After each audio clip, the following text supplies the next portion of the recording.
how will you deal with adversity in your life? We all go through it. When I was a young kid, I was very privileged to have spent a lot of time with my grandfather on his farm. And one morning we had woken up, it was 6 o'clock, everybody else in the house was still sleeping. And I was sitting in front of the little coal stove with him, and I was complaining a little bit about my life, a bit bitching and moaning. I was saying that, I was being bullied at school. I was this skinny little nerdy kid that was a prime target for being bullied. And I was asking all these questions to the teachers who didn't like it, so they gave me bad grades. And, my parents weren't wealthy, so they didn't donate to the school. All the kids with wealthy parents who donated to the school, they always got selected into the top teams in sport and culture, etc. And my grandfather, in his typical strong but quiet style, was just nodding his head. And as I was talking, he put 3 pots onto the stove, onto this little coal stove. We don't have electricity.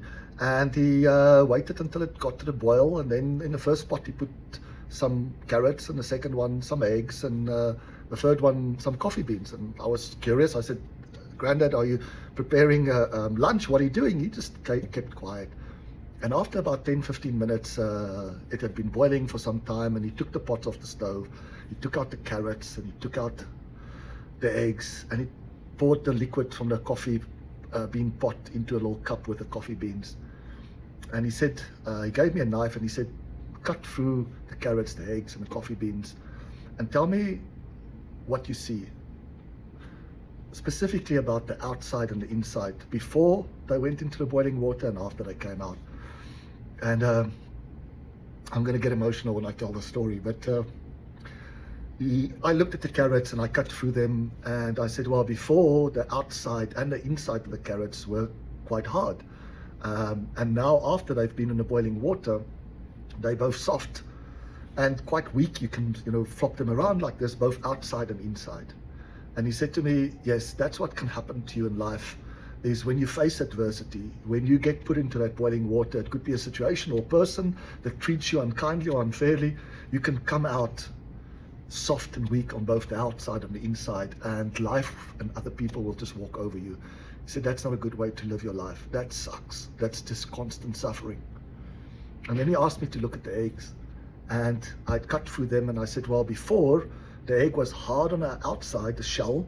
It was soft on the inside. There was life inside, lots of potential. And even though the shell was fragile, it was strong enough to protect the inside. Now, after being put into the boiling water, the shell had become even harder, but also the inside had become a lot harder, and it's kind of blue and unattractive, and it's really not nice. And he said, well, that's the other thing that can happen to you. How you respond to adversity, it can make you hard on the outside and the inside. You look still hard on the outside, so people don't notice the difference.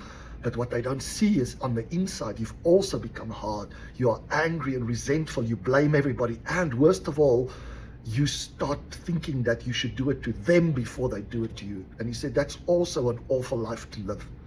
It's filled with lots of suffering. And then he asked me to look at the coffee beans. He said I must taste the liquid.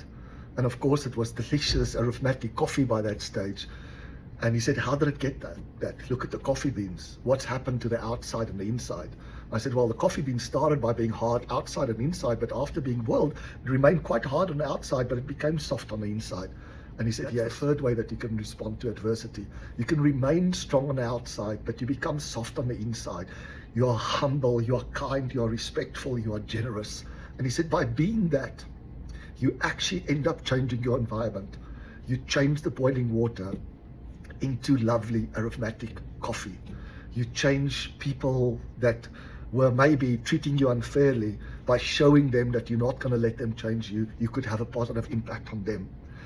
And while this story has remained with me for so long, I've told it to my own kids. I hope that they've learned the right lesson. I've told it to many students and clients of mine, and I frequently remind myself about it, because it doesn't matter who we are, how old you are, whether you come from a life of privilege or poverty, you can have adversity in life. You're going to be put into the boiling water, either through a situation or some person that treats you disrespectfully, not fair, etc. It's your choice how you're going to deal with it. Are you going to allow the environment, the boiling water, to change you and become the carrot and become weak and soft and allow everybody to walk all over you? Or are you going to allow it to change you and become hard on the inside and the outside? People don't know, but inside you're angry and resentful and you want to do it to them before they do it to you? Or will you have the courage to be the coffee bean, to remain tough on the outside but soft on the inside, kind, humble, respectful, generous, and by that you're changing the environment?